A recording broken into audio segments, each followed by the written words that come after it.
Assalamualaikum warahmatullahi wabarakatuh. Perkenalkan nama saya Siti Sara Aida Soleha.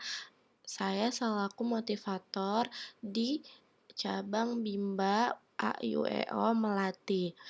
Baik, saya akan menjawab pertanyaan dari kebimbaan untuk tugas video pertama. Untuk pertanyaan yang pertama, jelaskan konsep filosofi kata bimba yang Anda ketahui. Konsep filosofi kata bimba yang saya ketahui, filosofi kata bimba lahir dari tujuan hidup setiap manusia yang sebenarnya tujuan utama hidup manusia bukanlah kesuksesan, melainkan untuk mencapai kebahagiaan. Nah, kata bimba sangat istimewa karena memiliki karakteristik yang unik yaitu B.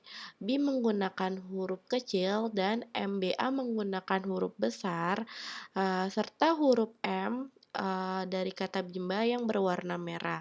Jadi, bimba adalah sebuah proses membimbing minat belajar pada anak yang bertujuan agar anak memiliki karakteristik minat belajar sejak dini. Selanjutnya, untuk pertanyaan yang kedua, jelaskan konsep kebahagiaan sejati yang Anda pahami dan bagaimana hubungan antara tujuan utama hidup dengan bimba. Bahagia tidak terwujud dan hanya ada di dalam hati. Bahagia itu harus dirasakan oleh setiap manusia, secepatnya dan selamanya.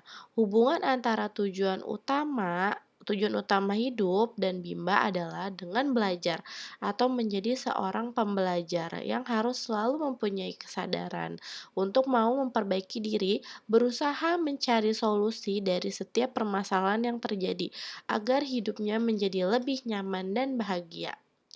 Untuk pertanyaan yang ketiga, jelaskan konsep beriman, berbuat baik, dan belajar yang Anda pahami. Jadi, untuk konsep yang beriman, belajar tentang ilmu ketuhanan dan keimanan, percaya bahwa semua yang terjadi itu atas izin Tuhan yang Maha Esa, sehingga kita selalu bersyukur serta hanya bergantung kepada Tuhan yang Maha Esa. Yang kedua, kita harus berbuat baik. Bentuk kasih sayang serta kepedulian kepada sesama dan lingkungan dan juga untuk kebaikan diri sendiri agar hidup ini selalu bahagia. Yang ketiga, belajar kegiatan menghubungkan satu hal dengan hal lainnya untuk mengambil hikmahnya agar menjadi pribadi yang lebih baik.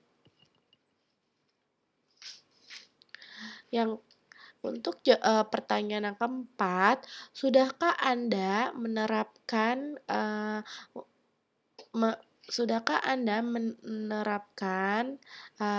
konsep beriman, berbuat baik, dan belajar? Berikan masing-masing contoh konkret dalam kehidupan sehari-hari. Contoh beriman menjadi pribadi yang selalu bersyukur dalam keadaan apapun, ikhtiar berserah diri kepada Tuhan Yang Maha Esa, menjadi pribadi yang tidak menggantungkan hidupnya pada orang lain dan pasti hanya kepada Tuhannya.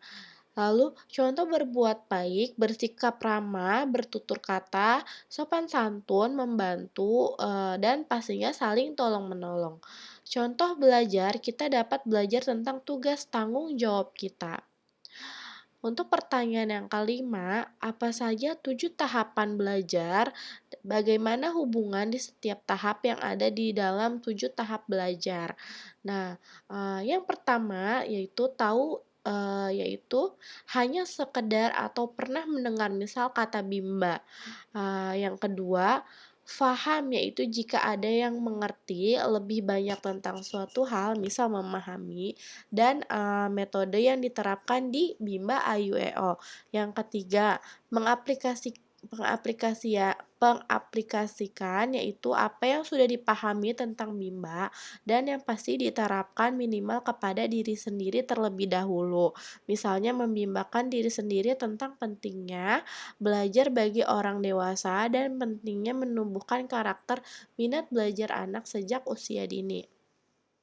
Yang keempat, menganalisa, yaitu apakah sudah sesuai antara ilmu Bimba dan yang sudah kita terapkan.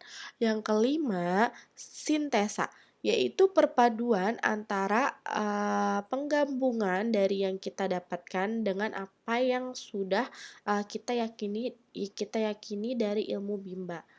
Menggabungkan bagian-bagian menjadi suatu kesatuan sehingga akan timbul niat untuk berbuat sesuatu untuk kebaikan orang banyak.